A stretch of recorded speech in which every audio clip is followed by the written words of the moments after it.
certainly came back with a fury in 2024. Let's talk about another one of the examples here. This is Trump pardoning an Army officer who refused to follow COVID safety orders. Paul. So they're all bad and dangerous, but I think the ones around the military are especially bad and dangerous because what Trump is saying is you don't have to follow military law and you don't have to follow orders.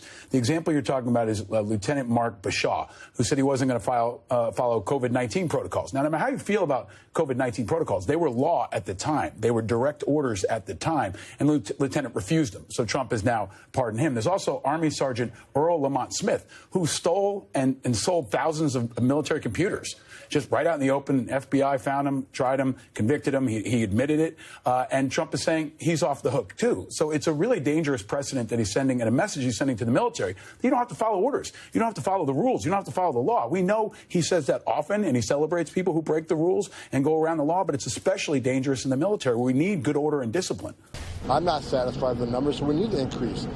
I mean, you look at the recent numbers, we've got like 600,000 illegal aliens walking the streets of this country with criminal convictions or pending criminal charges.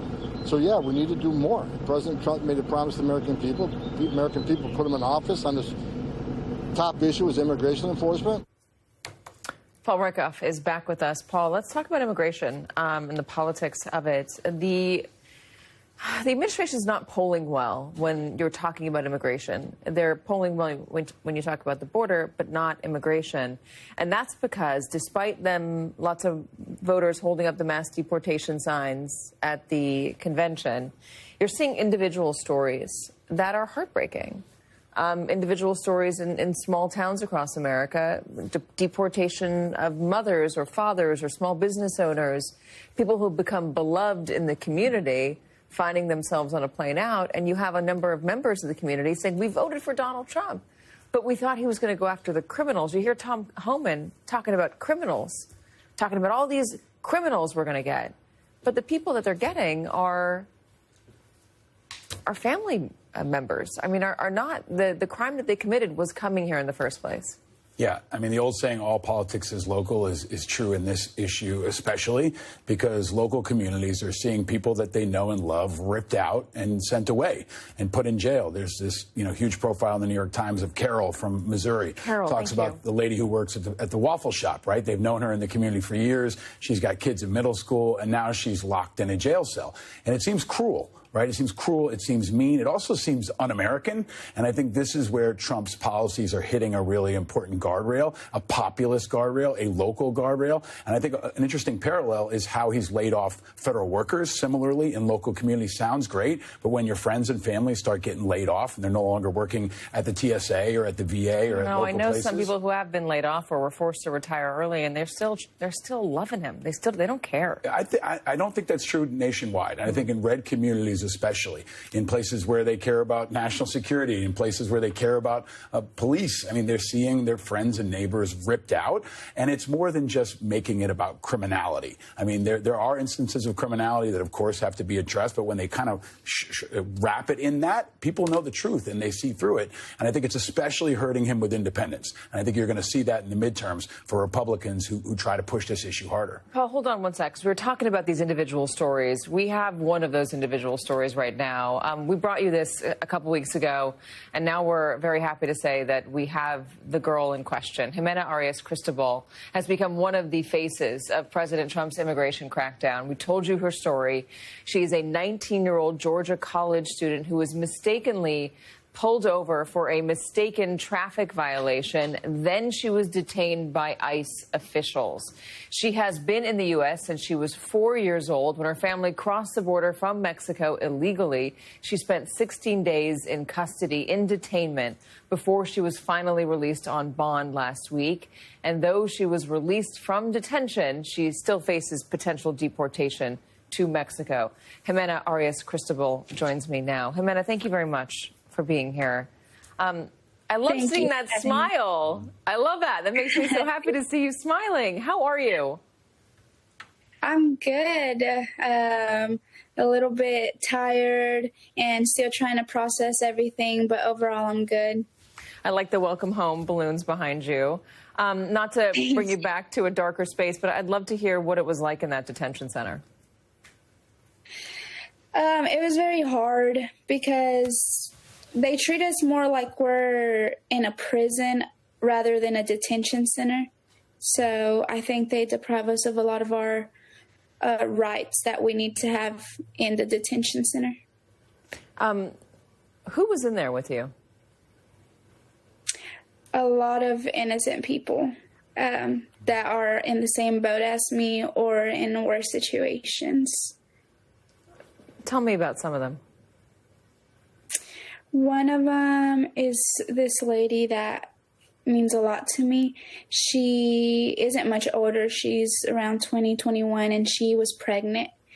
And she had severe pain, so they would give her medicine, and it didn't really help. But later on, her baby died, and then they took her into a concrete room for observation, and she would sleep on a mat on the floor. And after a couple days of her baby still being inside of her while it was dead, they took her to the hospital because she was bleeding out, and they finally got her proper professional attention, and then she was only there for a couple of days, maybe a week at most, and then they took her back to the detention center.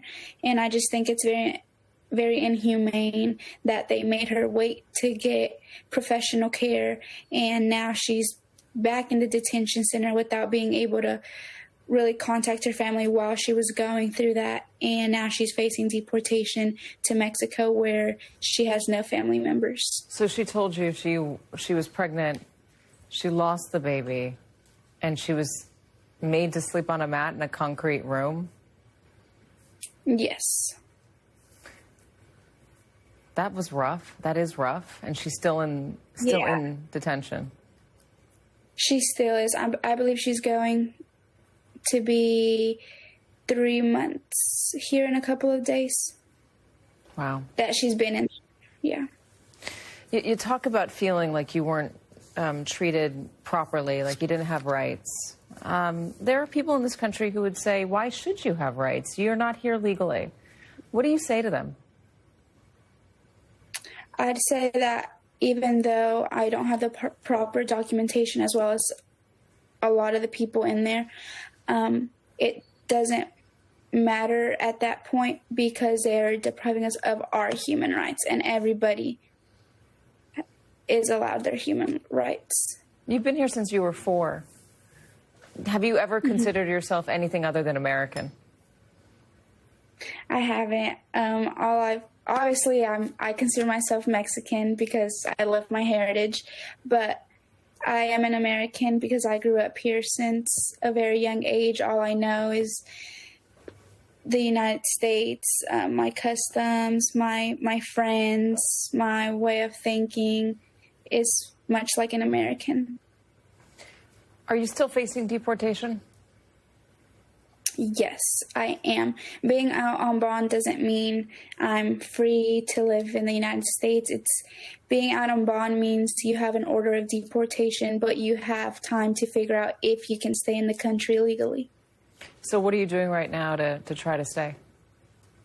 Right now, my attorney, Dustin Baxter, he is waiting to see what happens with the investigation, with the whole situation that happened on May 5th with the cop pulling over the wrong vehicle. And if everything goes the way we want it to go, then I'll be able to apply for a U visa.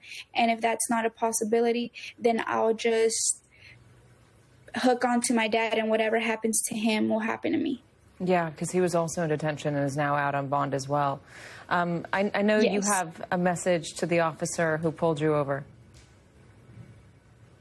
Yes, I do want to start off by saying that a couple days ago at the press conference, I said I forgave the officer, and a lot of people took that the wrong way and said that I don't have anything to forgive him for, but I want to clarify and say that I forgive him for pulling over the wrong vehicle, not that he put me in jail, because I get he was doing his job, but once he found out I was driving without a valid license, that's what I want to clarify, that I understand he was doing his job, and I don't need to forgive that. I'm just forgiving the part that he pulled over the wrong vehicle. And that's what I would want to say, that he did do his job, and my respect to him for doing what the law says. Jimena, thank you for joining us. Please say hello to your father for us. We had him on last week as well. He was very worried about you. It's really good to have you, and I'm just so happy to see that smile on your face. It's a sight for sore eyes. Jimena, thank you. It was nice talking to you. We'll be right back. Paul Rykoff is still with us. Paul, let's talk about that interview with Jimena. I was so struck by the story she told about the pregnant lady. I mean, this is a country that's saying that they want to protect life. I mean, we have all these abortion decisions, all these activists who are saying no abortions, you got to protect life in the womb. It seems like there was very little care given to the life in her womb. Yeah, it's disgusting and shameful, outrageous, un-American. It's really, really bad. And I don't think enough Americans appreciate how bad it is. And Jimena, on the flip side, so courageous, so brave, so inspiring, so tough. I mean, she represents the values that this country is founded on. We need to have her here. She represents the best of America. She's more American than a lot of Americans. And what she's doing now, I think, is even more important. Speaking out at great risk to herself and her family is I hope, a conscience call for this country when they need it most. What is the political benefit of putting in detention a 19-year-old girl who was brought here when she was 4 years old? I don't see one. I mean, you can argue. There clearly has to be one, because they keep doing this stuff. I think that someone like Jimena can actually be like political kryptonite to Trump. You turn her up, you put her on TV, you let people tell her story. I mean, she's everybody's daughter. She feels like someone you know. I mean, everybody knows a Jimena in your community. And that's when this really cuts to home. It goes beyond politics. It goes beyond the partisanship. It's personal. And it's about our humanity. And I think she is more effective than any political spokesperson I've seen on this issue yet. Tom Homan says there are 600,000 undocumented immigrants in this country who have criminal convictions. Why, if there are so many with criminal convictions, why not go after the ones with criminal convictions, prioritize them? Why are we even bothering talking about a 4-year-old girl who needs life-saving treatment at a hospital, who might get deported, had her asylum or her humanitarian parole revoked? Why are we talking about families like this if there are so many criminals, so many violent offenders that we need to get out of this country? That's the right question. I mean, the Trump administration is known for its incompetence and sloppiness, and throwing a giant net around this entire national issue is going to underscore that to the highest level. And if you want to attack the criminality and the violent offenders, there is a better way to do it. We can be precise, we can be strategic, and we can be united as Americans on targeting violent criminals. But you don't scoop up teenagers and pregnant women and treat them that way. It's outrageous, and there needs to be more protest. I think it's starting to happen. You're going to see people rally, especially around voices that cut through, and Jimena might be one of the first to really do it. All right, Paul Rykoff, thank you very much for joining us.